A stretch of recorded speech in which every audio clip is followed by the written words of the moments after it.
વેનેઝુએલાની રાજધાનીમાં કારાકસમાં પાછેલા હાઈવે પર સ્પીડમાં રહેલી ટ્રકમાં 17 વાહનોને ટક્કર મારતા 16 લોકોના મોત થઈ ગયા હતા. ત્યારે 17 વાહનો બળી રાખ થઈ ગયા છે અને વાહનો ફસાયેલા મૃતદેહોને બહાર કાઢવામાં કામગીરી હાથ ધરાઈ છે. અને અત્યાર સુધીમાં 16 લોકોનો મૃતદેહ મળી આવ્યા છે. જ્યારે લોકોને ગંભીર રીતે ઘાયલ થઈને હોસ્પિટલમાં ખસેડવામાં હજુ મૃત્યુમાં આગ વધવાની શક્યતા છે. અને વેનેઝુએલામાં આ હાઈવે પર એક ઝડપી ટ્રકમાં કારને બસમાં સહિત 17 વાહનો સાથે અથડાઈ હતી. અને ભયાનક અકસ્માત 15 મિનિટ પહેલા હાઈવે પર એક નાનો અકસ્માત પણ થયો હતો, જેના કારણે ટ્રાફિક જામ થયેલા 15 મિનિટમાં ટ્રક સ્પીડમાં આવેલા આ પાર્કમાં હોવાને અથડાવાના કારણે અનેક વાહનો ફેલાઈ ગયા છે. અને મળતા ઇમરજન્સી સેવામાં ઘટના સ્થળે પહોંચી આ અનેક વાહનોમાં મારી ટક્કર.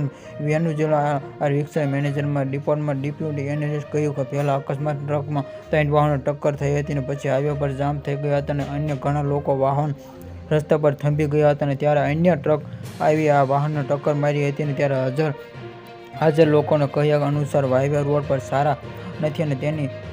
સારો નથી અને આ જણાવી મુસાફરી યોગ્ય રીતે કરવામાં આવતી નથી. Subscribe my channel.